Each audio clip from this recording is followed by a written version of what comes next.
Hey guys, it's Cuber TV. We're going through our Grinning Malice deck, the 60 cards we run, so without further ado, yet again, stick with the 3 evolving winds, the 3 mana ramps. 2's not enough, 4's too many, so I run 3.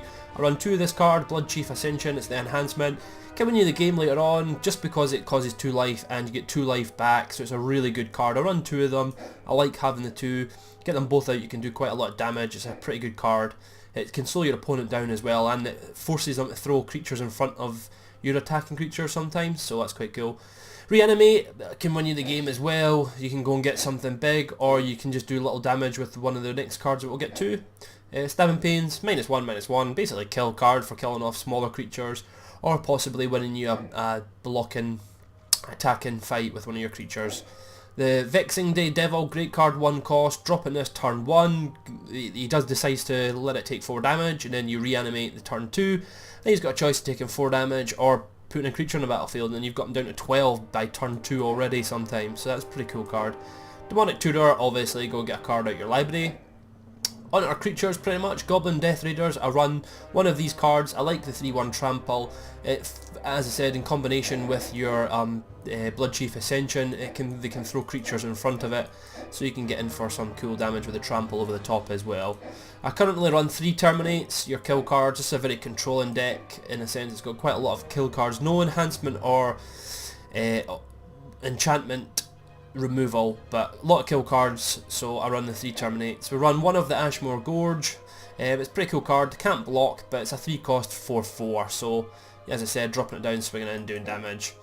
Obviously Blightning, great card, 3 cost, and just the additional 3 damage and make an opponent discard a card, along with your Blood Chief Ascension. It's just another way to get in for that 2 damage, which is pretty cool. Moving on to our next card, the Blood Cultist. This is a pretty cool card. You know, tap it, do 1 damage to a creature. You can tap one of your own creatures if it gets killed to put a token on it. You can tap a 1/1 on their side, kill it. You can just do quite a few tricks with it. Blocking, tapping a creature, killing a creature, making this a 2/2, blocking the 1/1 that you might have been blocking, killing that and going to a 3/3 in 1 turn. It's a pretty cool card, so I run both 2 of them. I think there's only 2 of them in the deck, I'm not sure. I do run the Heat Shimmer. It's an interesting card, it's a 3 cost, but you can use it to win the game. He puts something big down and bang, you put it down the following turn and you can get in for quite a bit of damage. It's a cool card, you can do a few cool tricks with it, so I'm currently running it. Hissing Iguana, I love this card. It's a 3/1, but whenever a creature dies you will deal 1 damage to your target. It just gives you an additional way of getting through to get the Blood Chief Ascension up and things like that. It's just a really cool card, and it's only a 3 cost 3/1, so I like it. It's not a brilliant card, I think it really works well in this deck. One of my favourite cards in the deck, even though I can't pronounce her name, I think it's Lizoloda the Blood Witch. The way to look at her is she's basically a 3 cost 2 damage card guaranteed, because you drop her down and if she gets killed you just sacrifice her for 2 if you've got mana open, obviously, and you just get in for 2 damage, so she's a pretty cool card. Plus you get the bonus of drawing a card or dealing 2 damage if you're a black-red card, so you get the additional bonuses with that as well. So I just really like this card, and if she stays in the battlefield it just gives you another avenue of getting in for damage. That's why I like her. I mean, she has only got 1 in the back, which makes her a little bit weak, but as I said, got mana open, drop her down, you're guaranteed in for 2 damage. Ashmore Liege, it's your bonuses, your +1/+1 dude. He's only a 4/1, so pretty weak in the back, but he's pretty cool. Whenever Ashmore Liege becomes a target of a spell or ability, an opponent's calls loses 4 life, so if they try and kill this they're losing 4 life as well, so he's pretty cool, so I run both of them. I'm kind of running one of the one Blazing Spectre. I think there's only 2 in the deck, there's 2 in the deck, I'm not sure, but Flying Haste and you get in for the discarding card, which is quite cool. Our Hellhowl Rats, yet again it's the discarding card ability, doing the damage with that, and the haste. It's a 4 cost 2/2, but just these abilities work really well in the deck, so you run them as well.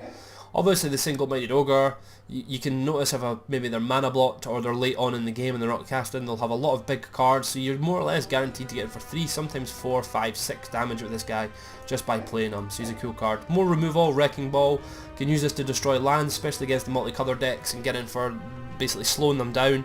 It can work sometimes, or you can just kill a creature.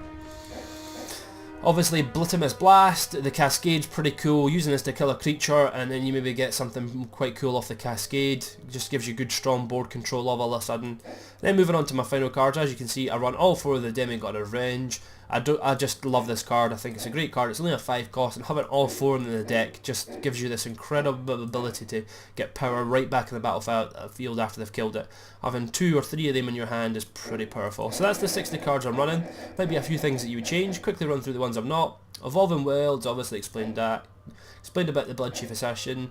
Death Greeter, he's an interesting card. Obviously, whenever another creature dies, you gain 1 life.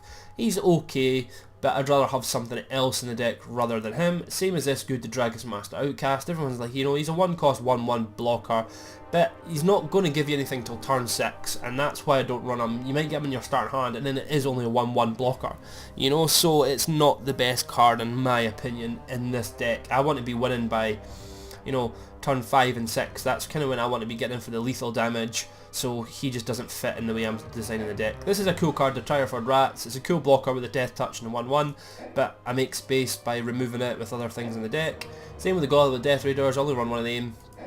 I don't run this guy. He could be quite interesting just because he can give a creature Death Touch, but it just seems a lot of mana getting cast, so, and he's a 2 cost. Same as the guy with the haste. He's pretty cool, giving something big and strong haste, but my big strong things have all got haste. You know, my demigods have all got haste, and they're the things that I want to really be swinging in with anyway. And the rats as well, because you're quite happy that you lose them or get in for the 2 damage, so he didn't quite fit into the deck. Same as the Spiteflame, which, yeah, again, you know, you can use this to get someone down low enough. You don't even need to swing in, you just use this to ping and win the game, but yeah, again, I'd rather have something else in the deck. As I said, I run one of these guys. Don't run this card at all. It's a 3 cost, so it's an interesting 3 cost 5/3, but you have to sacrifice it unless you discard 2 cards. So the 3 cost is basically if you're mana blocked. Really, you're quite desperate and you're really mana blocked, you're wanting to get this guy out, but I'd rather keep the cards, to be honest with you, so not using that. Chaos Warp, it can be okay. Sometimes you'll end up with a land, sometimes you might end up with something big and strong, but as I said, my big strong ones are not that expensive cost wise, so it generally doesn't work out having it in the deck. Pain Magnification's okay, you know, make an opponent discards cards, but then once they get down to having no cards, it becomes pretty useless, so I don't run it. Rock Slide Elemental, obviously a good card when creatures are dying, especially in combination with other things in the deck, but he's very slow, so 4, 5, 6 is when he'll become big enough, and he's a good card with the first strike and everything. I just don't run him. Same as this guy, the Scavenger Drake. It's all to do with the counters and killing creatures, just don't run him for the 4 cost. We run obviously 2 Wrecking Balls. I took 1 out. Took this guy out as well, the Capricus Ifrit, I think. You know, it can backfire. That's what's annoying with me with the ability. You know, it's a 1 in 3 chance that you lose your own creature, and he's got a 2 in 3 chance that he'll lose one of his creatures, but if it goes against you, it can lose you the game, so it's a bit clunky, the ability, in my opinion. It's a bit not worth the risk. Deathbringer, the Deathbringer Thoktar, quite cool for picking off lots of 1/1s. As soon as you get a counter on this, he can just make his way through a lot of 1/1s. If he gets a couple of counters on him, he can make his way through 2/2s as well. Quite a dangerous card, but he's a 6 cost, and he's only a 3/3 when he actually comes in as a 6 cost, so I don't run too much of the bigger things in this deck. As I said, I'm keeping it low mana cost and I'm very, very fast.